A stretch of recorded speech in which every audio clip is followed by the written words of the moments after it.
But now we come to the Sunday feature.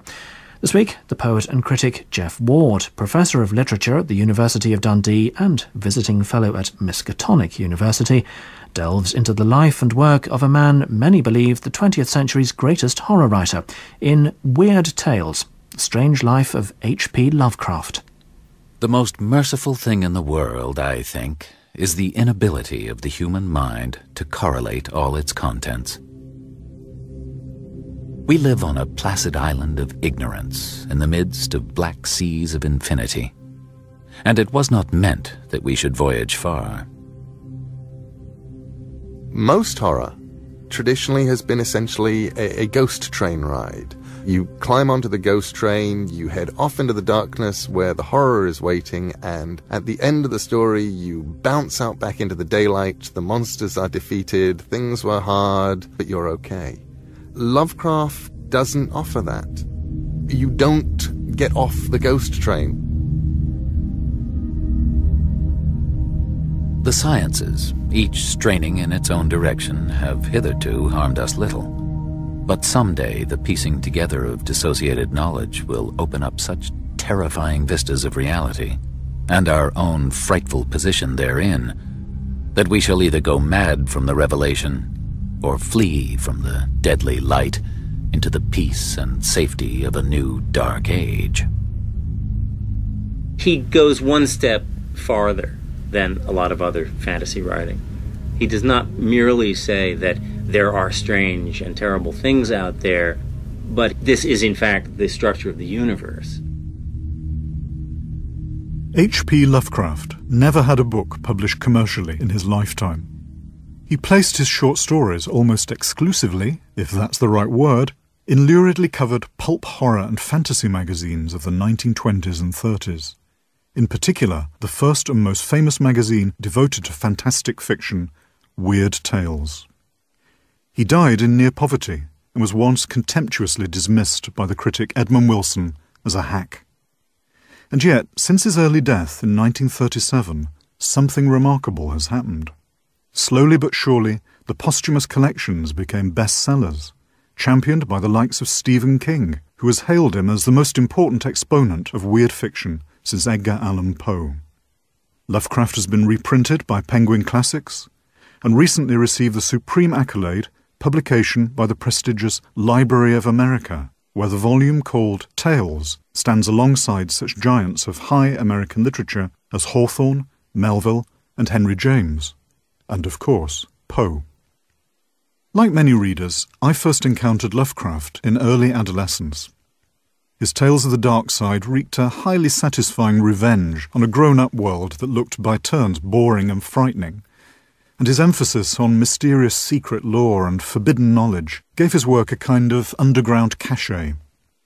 Returning to his work after many years, I thought I might find only a maker of boys' toys, essentially an old adolescent writing for adolescents. Yet something about his obsessive vision stayed with me.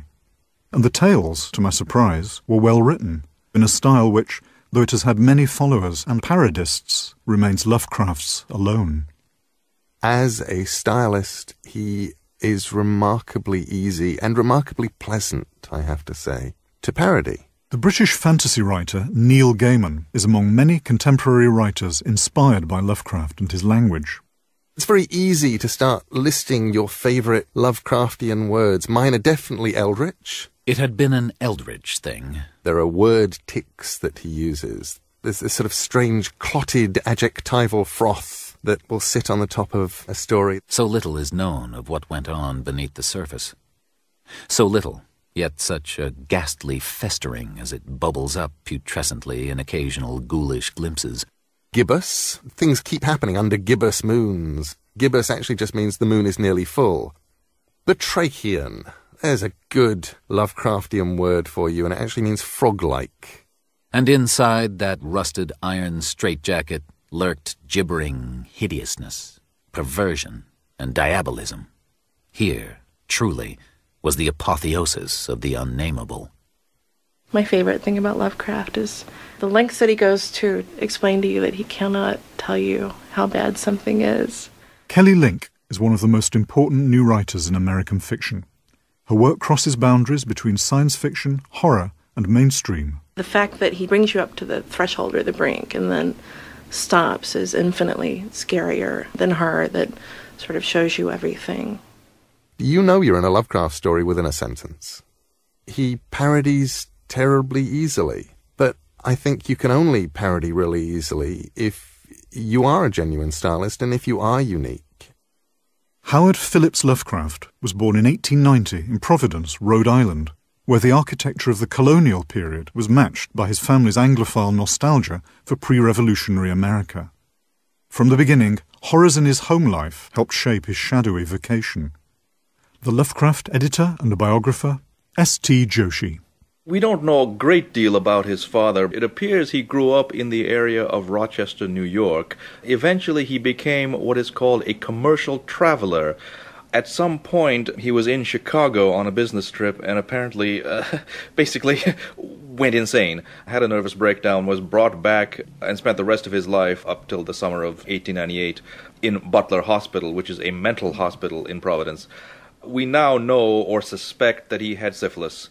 Must have been a very traumatic experience for Lovecraft. Did Lovecraft ever visit his father when he was hospitalized?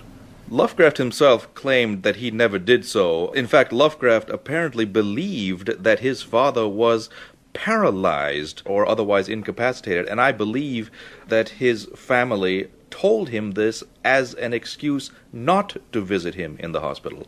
So, with the death of the father, the grandfather becomes a crucial figure. What kind of impact did he have on Lovecraft's early life? Grandfather Whipple Van Buren Phillips was a very successful businessman in Providence. He made and lost several fortunes, but he also took considerable interest in his grandson. He told him oral, weird tales. It was probably a combination of Grandfather Whipple's tales and his grandmother's death which brought forth the first monsters in the infant Lovecraft's imagination. I began to have nightmares of the most hideous description, peopled with things which I called night gaunts, a compound word of my own coinage. In dreams they were wont to whirl me through space at a sickening rate of speed, the while fretting and impelling me with their detestable tridents. It is fully 15 years, aye more, since I have seen a night gaunt. But even now, when half asleep and drifting vaguely along over a sea of childhood thoughts, I feel a thrill of fear and instinctively struggled to keep awake. That was my own prayer back in '96, to keep awake and ward off the night gaunts. The night gaunts may have spooked Lovecraft, but they also prefigured his habit in later life of drawing on the content of his most vivid dreams for transmutation into weird tales, like a pulp Coleridge or Thomas de Quincey. His imagination was also fired by the books that abounded in the rambling first house in Angel Street, shared with his grandfather and his mother. These included at least one first edition of Cotton Mather, a figure from the dark American past of witch trials and demonic possession. Of more interest to the infant author, who began writing in verse at the age of 6, were the 18th century translations of Homer and Ovid. Lovecraft continued to show signs of astonishing precocity. At the age of 8, threatened with compulsory enrollment in dancing class, he promptly responded, "Nemo fere saltat sobrius nisi forti insanit," a quotation from Cicero to the effect that no sober person dances unless he be insane. It's one of the many ironies of Lovecraft's life that his papers and manuscripts are now housed in the John Hay Library at Brown University. Brown was a model for Miskatonic University, the imaginary institution that recurs in the stories, and where Lovecraft mischievously deposits a copy of his invented book of ancient evil, the Necronomicon, to be consulted at your peril. Because his nervous disposition so often kept him at home, Lovecraft never graduated from high school, so his dreams of studying at Brown, or anywhere, were dashed. Nevertheless, his papers, letters, and back numbers of weird tales are now all lovingly preserved at the library, where I met with the collection's curator, Rosemary Cullen, in a room strewn with Lovecraftiana, including signs of the child prodigy. The vocabulary is astounding for a child of his age. Little Glass Bottles was written in about 1896. So here we have a 6-year-old boy who already knows how to get the attention of his readers right from the opening sentence. Heave to, there's something floating to the leeward. The speaker was a short, stockily built man whose name was William Jones. They show an excellent handwriting for a 6-year-old, and one of the extraordinary things is that he saved all of these efforts. They didn't get lost somewhere along the line. When Lovecraft's beloved grandfather Whipple died, his death hastened by the failure of his business, the family slid into genteel poverty. Lovecraft and his mother Susie were forced to move to a far more modest house along Angel Street. For the fragile youth, it was all too much. Lovecraft had developed a great sense of place. All his memories, all his fondness in life had been wrapped around that rambling old house at 454 Angel Street. In many ways, he never recovered. He even claimed that for a short time he considered suicide. He would take long, solitary bicycle rides throughout the city and go to the river and wonder if he'd just plunge himself into the river and drown peacefully. And it's interesting, what dissuaded him from that was intellectual curiosity. As I contemplated an exit without further knowledge, I became conscious of what I didn't know. Tantalizing gaps existed everywhere. What of the vast gulfs of space outside all familiar lands? Desert reaches hinted of by Sir John Mandeville and Marco Polo. Tartary, Tibet. What of unknown Africa? The story of Lovecraft's moves within Providence is the story of a paradise lost. The original, the first house with its servants, its splendour was gone, and now we're at 598 Angel Street, much smaller quarters. Clapboard, well kept, but at the time a real come-down for Lovecraft, and he and his mother Susie, who lived here for around 15 years, occupied only the western aspect, about 4 or 5 rooms. It represented to him the stark realization that he was no longer of upper class or of a rich family, which he had been led to believe all those years.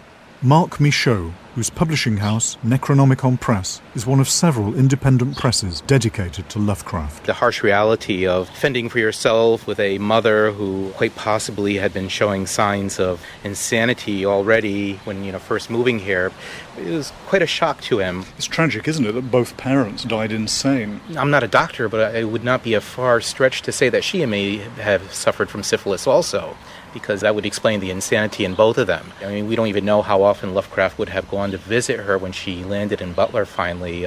We get the impression not very often, even though it would just be a walk down the road. We also have to remember that his mother made the shocking statement to a friend that Lovecraft had a hideous face and that he never wanted to be seen by anybody because of his bad looks. How would you describe him? What did Lovecraft look like? Gaunt features, looked like he had a slight case of what is called the Marie disease, where you get the long jaw, you would notice him on the street. During this 5-year period after his so-called nervous breakdown of 1908, he really did seem deliberately to avoid people's company. There are reports that he would walk along the street in a raincoat, looking straight ahead and with the collar turned up so that nobody could see him. We're now outside a most curious brick and sandstone building, late Victorian, with a splendid dome, the Ladd Observatory. Yes, Lovecraft had the privilege of being able to come here on a regular basis, was allowed to actually use the telescope here when he would have been probably about 15 or 16 years old. It's clear that as an adolescent, Lovecraft was enraptured by the stars, but eventually there must have been some of that astral coldness got into his soul. It certainly gets into his writing. The more he studied astronomy as life went on, he realized and often said how we were but little specks in the universe. That really showed in his stories how unimportant the human being was in the vast picture of things. This sense of cosmic insignificance, this inverted awe, is central to the workings of the classic Lovecraft story. Lovecraft was able to escape loneliness by means of a remarkable institution of the period, the amateur journalism movement. I think the world of amateur journalism, in which he very quickly became a power, helped save his life. the leading American horror writer Peter Straub. In those days, the early part of the 20th century, from the teens probably through the 30s, men and women in their homes made magazines. They published their editorials and their essays themselves, and they took it as a serious matter. We don't have amateur journalism anymore, I guess, unless you count blogs. H.P. Lovecraft finally found a place where he was accepted, and not only accepted but admired, because he was made president of his Amateur Press Association within 2 years of his joining it. People valued him. It must have been immensely confirming. Lovecraft's productivity as an amateur journalist was astonishing. It put him at the hub of a network of outsiders with whom he communicated, usually by post, and at length. After his mother's nervous breakdown and her eventual death from a botched gallbladder operation, such networks provided a lifeline and a legitimation for the formerly reclusive Lovecraft. In his mid-30s, the confirmed bachelor astonished everyone by getting married to another amateur journalist, Sonia Haft-Green, a widowed Russian Jew 7 years his senior. He moved to her apartment in Brooklyn, where, as manager of a successful hat shop on Fifth Avenue, she was able to pay the bills while he eked out a bare living selling stories to the pulps and ghostwriting for clients who included the escapologist Harry Houdini. Ever in search of what he called adventures in antiquity, Lovecraft was married in St. Paul's Chapel in Lower Manhattan. In so doing, he had chosen the oldest extant colonial building to remain in New York City. In the chapel, whose graveyard now leads directly and poignantly down to Ground Zero, I met the critic and horror writer Peter Cannon. His letters from this period are filled with descriptions of tours of Manhattan and Brooklyn and cities in New Jersey and out in Long Island that had remains of the 18th century.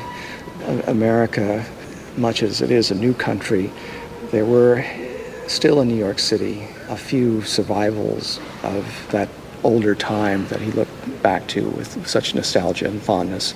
And St. Paul's Chapel, which I believe was built in the late 18th century, George Washington worshipped there, was just such a vestige of this old aristocratic English way of life that he so admired and tried to emulate in his own life as a gentleman. And so the chapel may have been one of the few positive ways in which he could have a good New York. He could connect with the city. Even though he was a materialist, he believed very much in tradition, and getting married in the Episcopal Church suited him.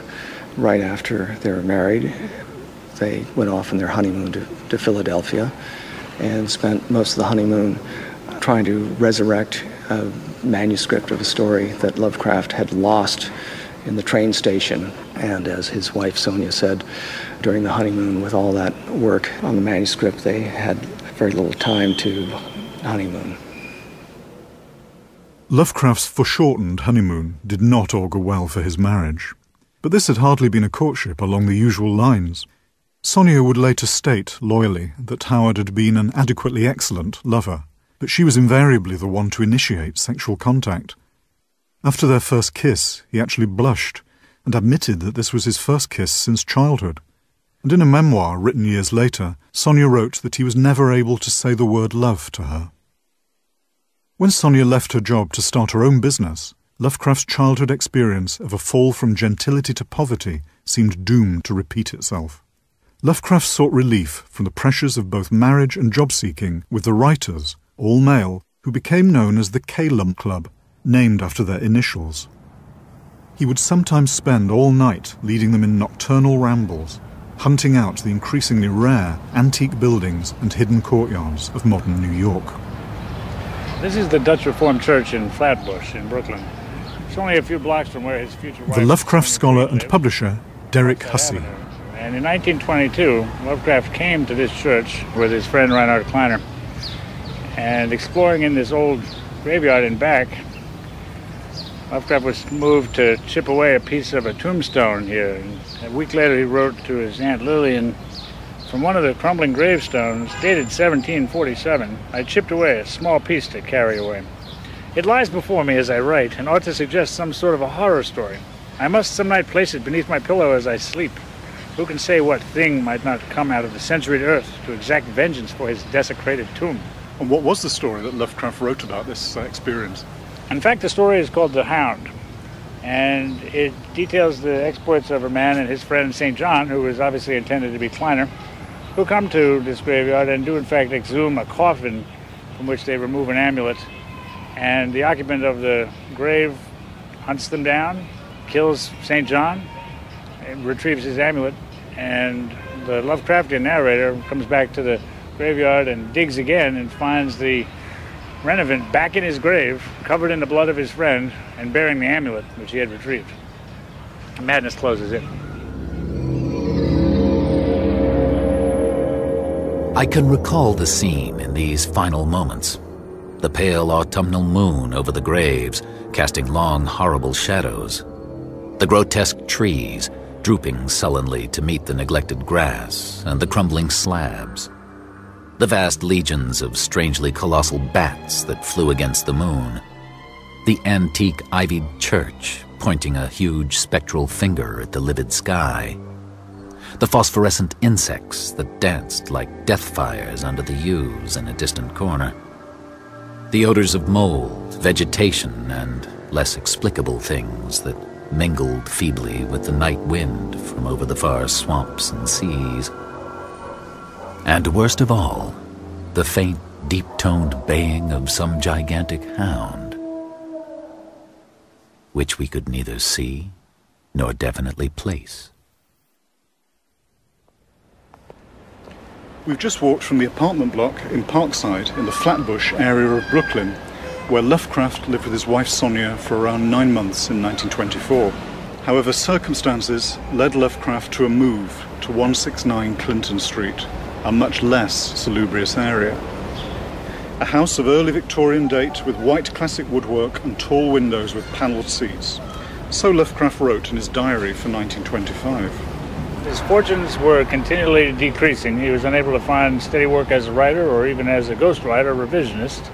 And at the end of 1924, he and his wife made the decision to part company, temporarily at least.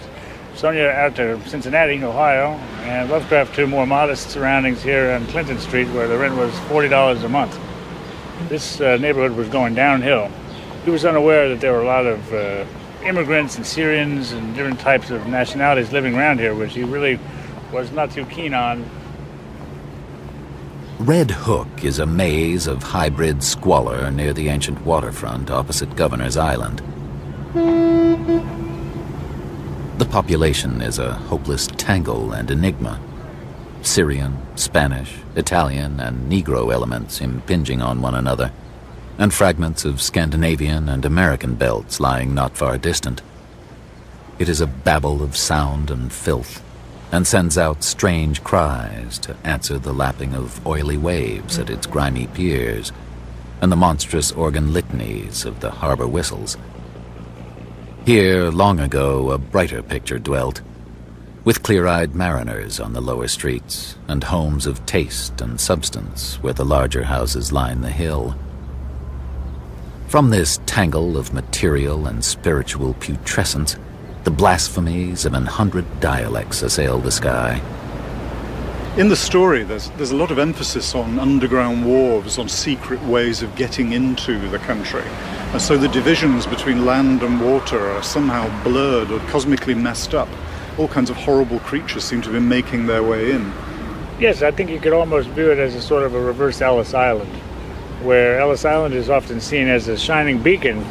Come one, come all, you're tired, you're huddled masses. That was appalling to Lovecraft. He didn't want any more tired and huddled masses. They were all around him. He would like to send them all back out. The letters home to his Aunt Lillian are even more virulent and offensive than the bile lurking in stories like The Horror at Red Hook and He. Though he married a Jew, Lovecraft could only tolerate the ethnically other when diluted by assimilation, and advised Sonia of his preference for an Aryan majority in situations involving mixed company. Difference, so prized in the culture of today, was not something he valued.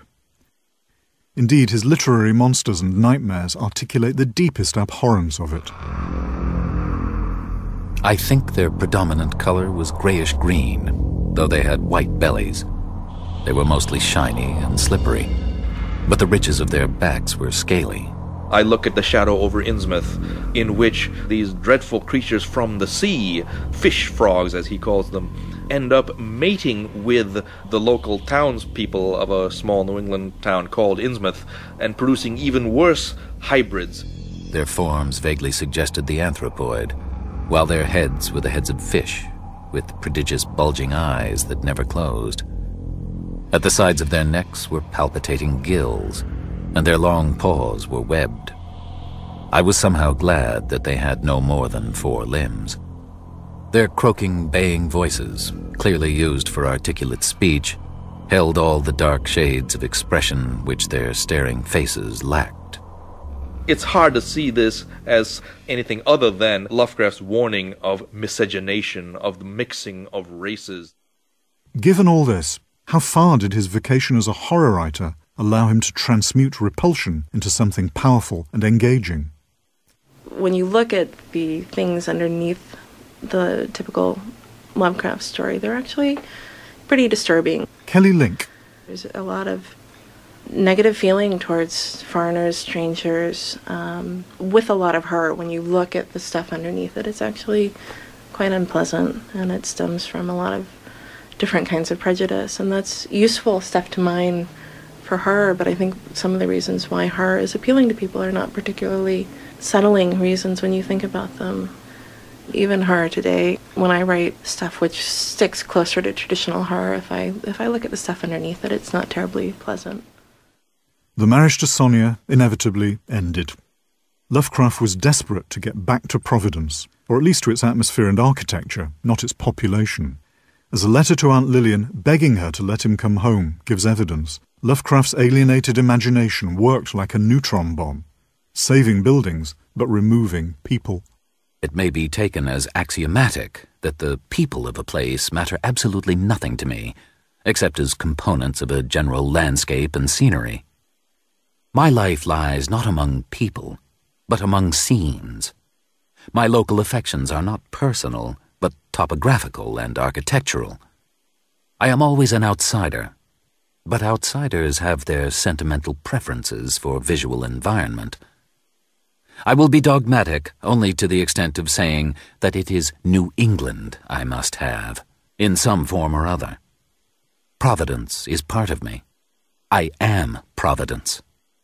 The key tales that go to make up what would in time be known by devotees and younger writers as the Cthulhu mythos were written following his return to Providence in the summer of 1926. Living with his aunts, first Lillian, then later Annie, Lovecraft was in the most creative period of his life. So now we've reached the holy grail of Lovecraft's career in the pulps. This is an issue of Weird Tales, subtitled The Unique Magazine, February 1928, and it contains the first printing of one of his most famous stories, The Call of Cthulhu. But that's not the story which is illustrated on the cover. That's true. Unfortunately, none of Lovecraft's contributions to Weird Tales included a cover illustration of his work. His name does appear at the bottom, saying that a Lovecraft contribution is there, but for some reason he never made it onto the cover.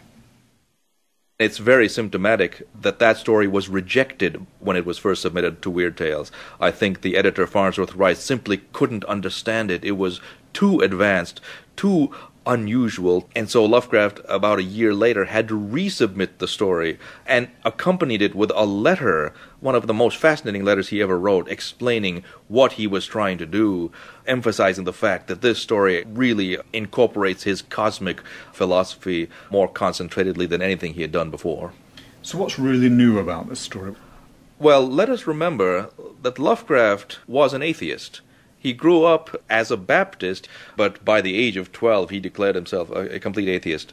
And so now, how does an atheist write stories about gods from outer space?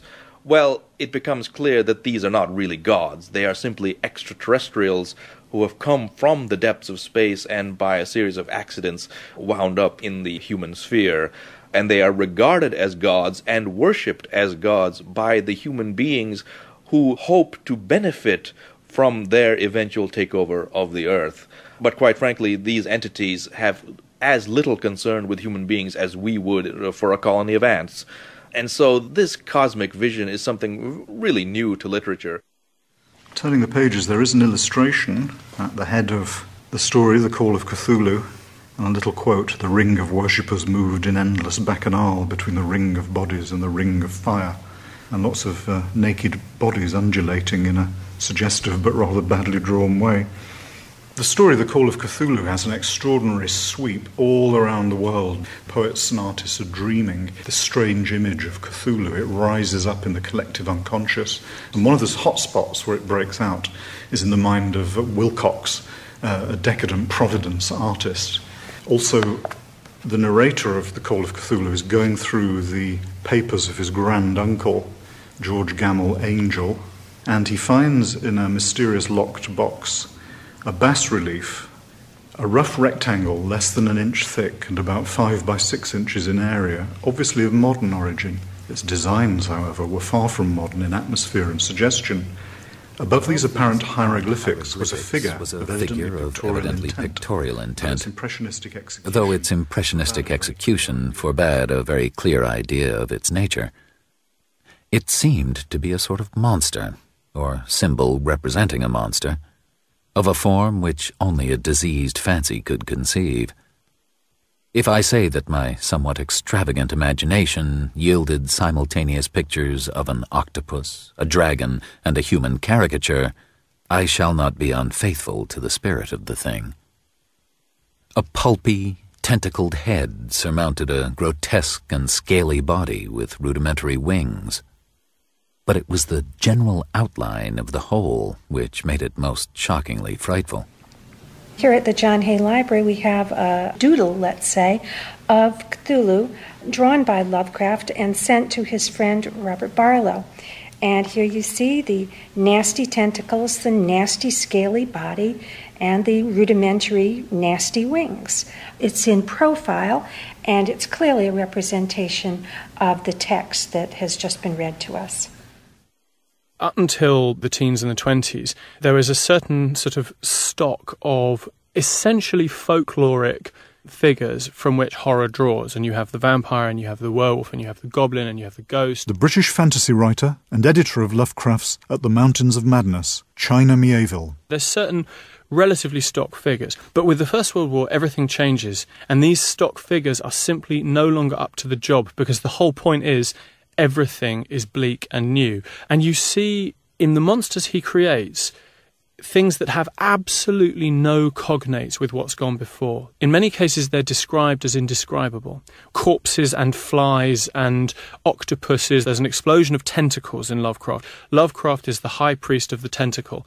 And if you go into a bookshop now and you look in the horror section, every other monster has a tentacle. This was new in the 1920s. And that's why I think that what he's doing at a pulp level, this sudden newness of the monstrous, is absolutely part of the same cultural process that we see in the explosion of the avant-garde. The same social crisis that leads to Dada and this sense of the absolute breakdown of language, of every preconception at a kind of pulp level of culture, is what you see in the explosion of the weird tales of Lovecraft. It's about rethinking from the ground up and saying we do not understand the universe that we thought made a kind of rational order.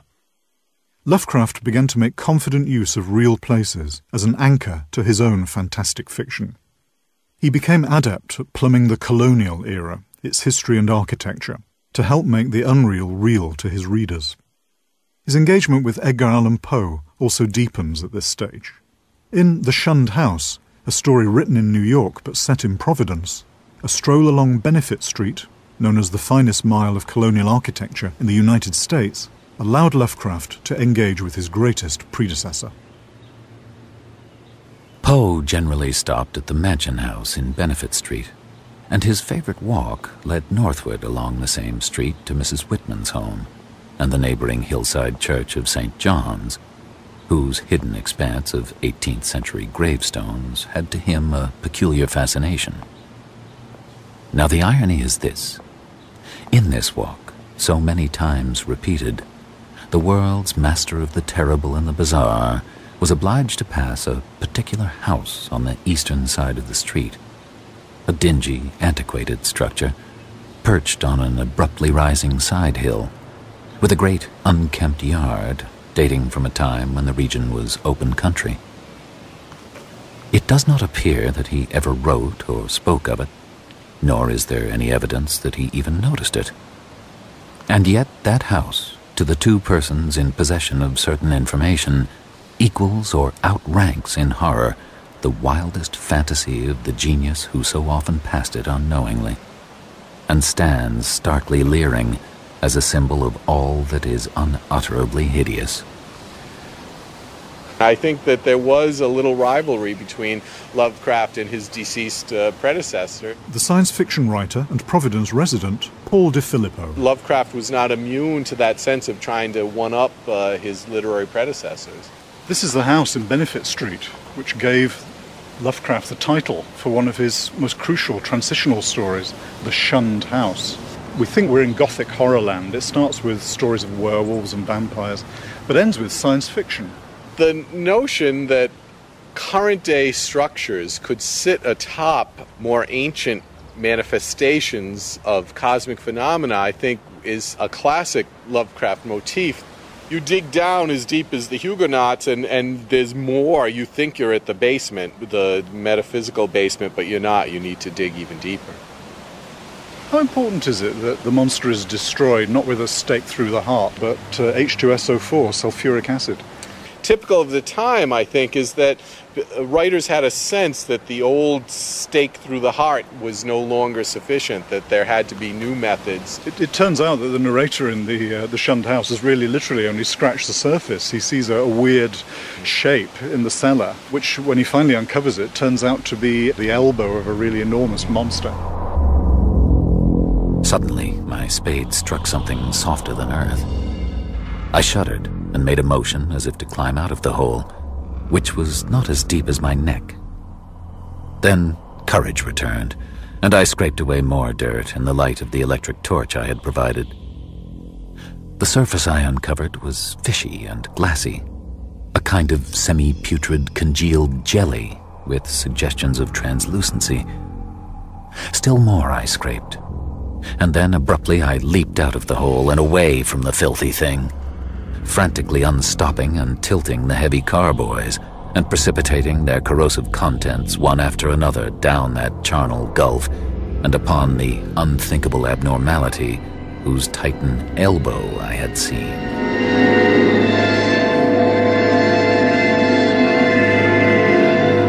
Welcome to the famous Salem Witch Museum.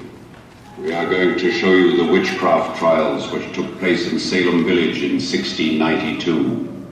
Do you believe in witches? Lovecraft's researches into the roots of horror took him inevitably to Salem, which today is crammed with museums, light shows, wax dolls, all commemorating the witch trials of 1692. Long after Christianity had come, it survived in secret. On the witches' Sabbath, the covens of 13 would gather round their magic 9-foot circle, and the ancient ritual invoking the evil one would begin. In Lovecraft's stories, Salem is often transformed into its fictional analogue, Arkham, a pulsing nexus of sorcery and superstition.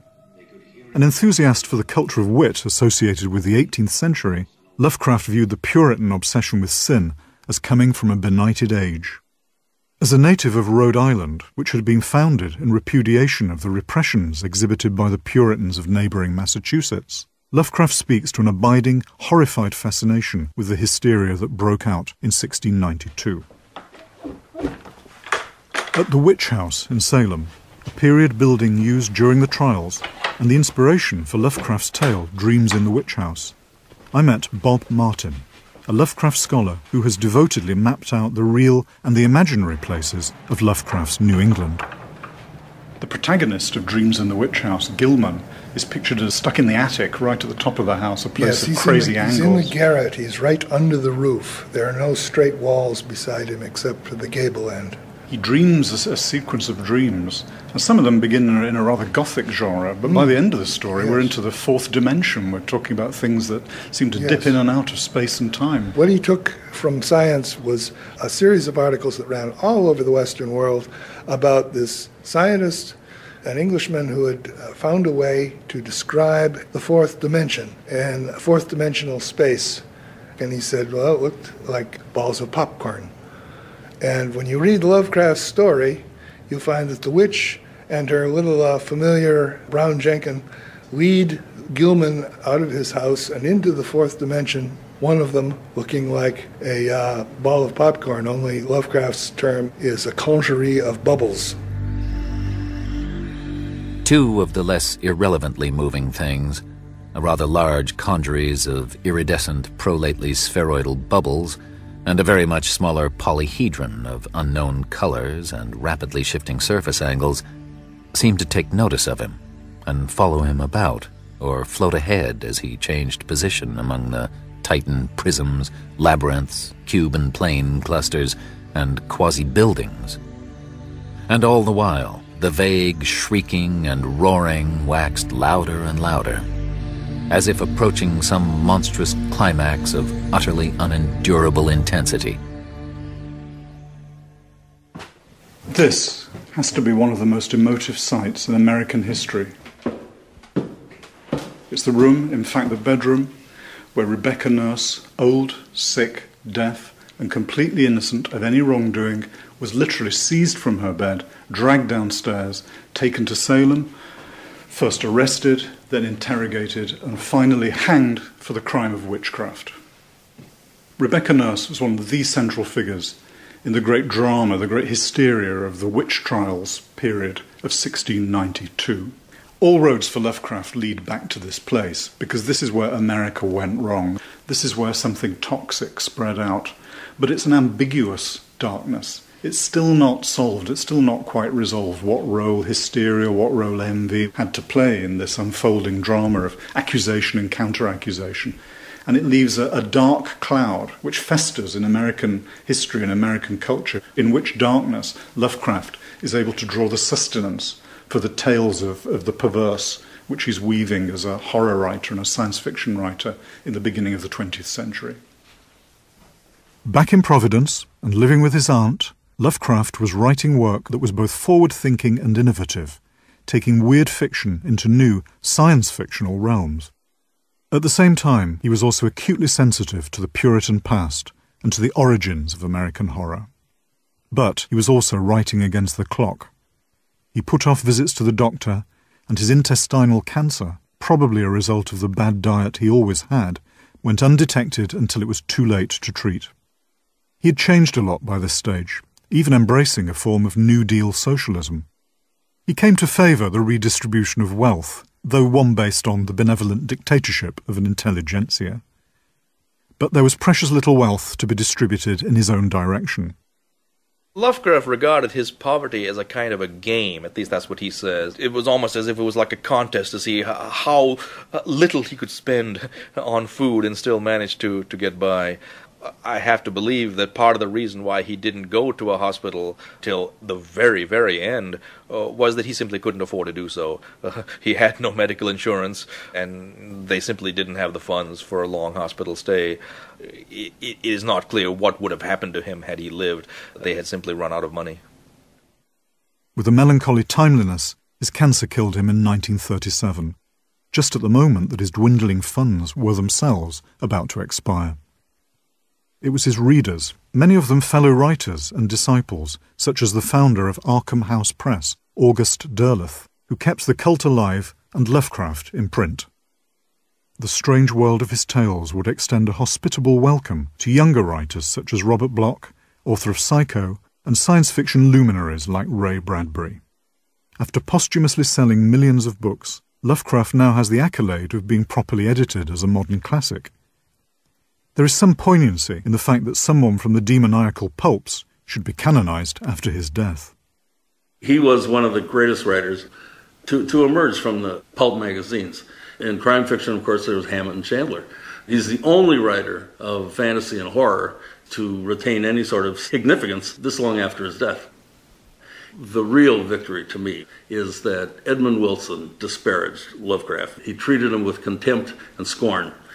Lovecraft also proposed over and over again toward the end of his life that the United States publish uniform editions of its most significant writers, printed on Bible paper with sturdy bindings, with satin strips. In other words, he foresaw the Library of America. H.P. Lovecraft is in the Library of America, but Edmund Wilson is not. I think that's revenge.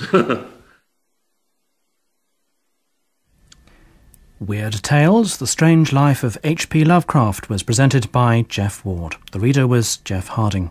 The producer was Paul Quinn, and this Sunday feature was a Loftus production for BBC Radio 3.